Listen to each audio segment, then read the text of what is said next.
네, 안녕하세요. 암 환자 여러분의 건강과 회복을 원하는 암성 유튜브입니다. 오늘은 특별히 건강기능식품과 영양제 분야의 풍부한 경험을 가지고 계신 정태영 약사님 모셨습니다. 네, 안녕하세요. 안녕하세요. 정태영 약사입니다.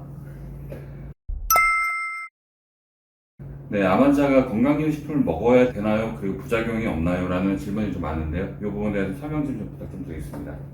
네, 당연히 드시면 좋겠죠. 암 환자들은 보통 보면 일반적인 식사로 가지고는 충분한 영양 섭취가 부족한 경우가 많습니다. 네. 특히 암 환자 중에서도 보면 항암 치료 중에 있는 환자들은 식욕 부진이나 또는 소화 흡수 방해나 또는 설사나 구역부토 때문에 충분한 영양 섭취를 못하는 경우가 많거든요. 이럴 때 잘 조제된 특수영양식품과 보조제들을 섭취함으로써 체력 보충에 도움을 받는 게 좋습니다.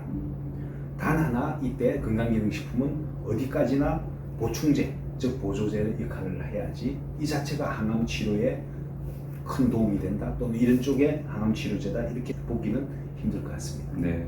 그리고 부작용 가능성도 충분히 있습니다. 우리 정상적인 분들 같은 경우에는 우리 프로바이오틱스만 하더라도 유산균만 하더라도 장내에 큰 도움이 된다 이렇게 볼 수가 있는데, 특히 항암 치료 중에 있는 환자들 분들이나 또는 면역 저하자들 같은 경우에는 드물게 폐혈증이나 또는 장허열, 심내막염 같은 심각한 부작용도 있을 수가 있거든요. 네. 그 다음에 아울러서 보면 건강기능식품 같은 경우에는 특히 홍삼이나 또는 버섯 종류들은 혈소판 감소 같은 이런 역할도 있을 수가 있고, 무엇보다 제일 중요한 것은 이 건강기능식품 중에서 일부 성분들이 이 항암제와의 그 상충작용으로 인해서 항암제의 효과가 떨어진다는 점, 이런 점들 때문에 주치의 선생님들이 항암 치료 중에는 건강기능식품이나 또는 이런 종류들을 못 먹게 하는, 또 먹지 마시게 하는 경우가 많이 있습니다. 네, 항암 치료 중에 비타민이나 미네랄 보충을 먹어도 되나요? 라는 질문들이 많았었는데 이 부분에 좀 설명 좀 부탁드리겠습니다. 예. 항암 치료 중에는 비타민, 미네랄들을 충분히 드시는 것도 좋습니다.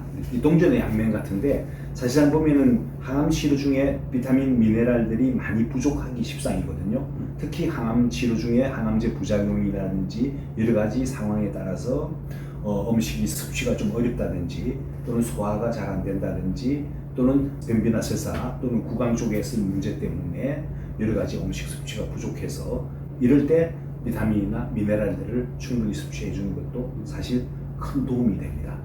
반면에 사실은 보면은 복용 시에 주의할 점도 많습니다. 네. 보통 주치의 선생님들이 항암 치료 중에는 먹지 말라고 이것저것 또 건강식품이나 좋은 것들을 먹지 말라고 하는 경우가 많이 있거든요.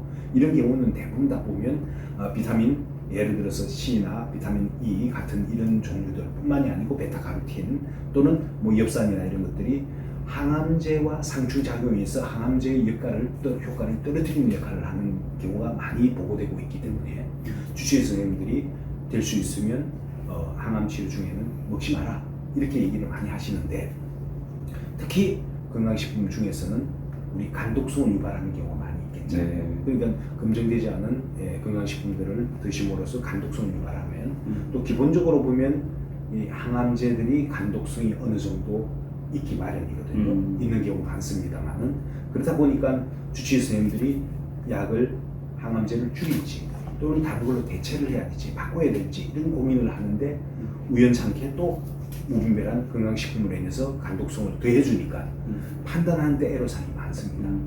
그럼으로써 될 수 있으면 어느 대학병원이나 마찬가지로 먹지 말라고 이렇게 건강식품이나 또 이런 것들을 먹지 말라고 하는 경우는 이런 고민이 있어서 그렇지 않나 생각이 듭니다. 네, 감사합니다.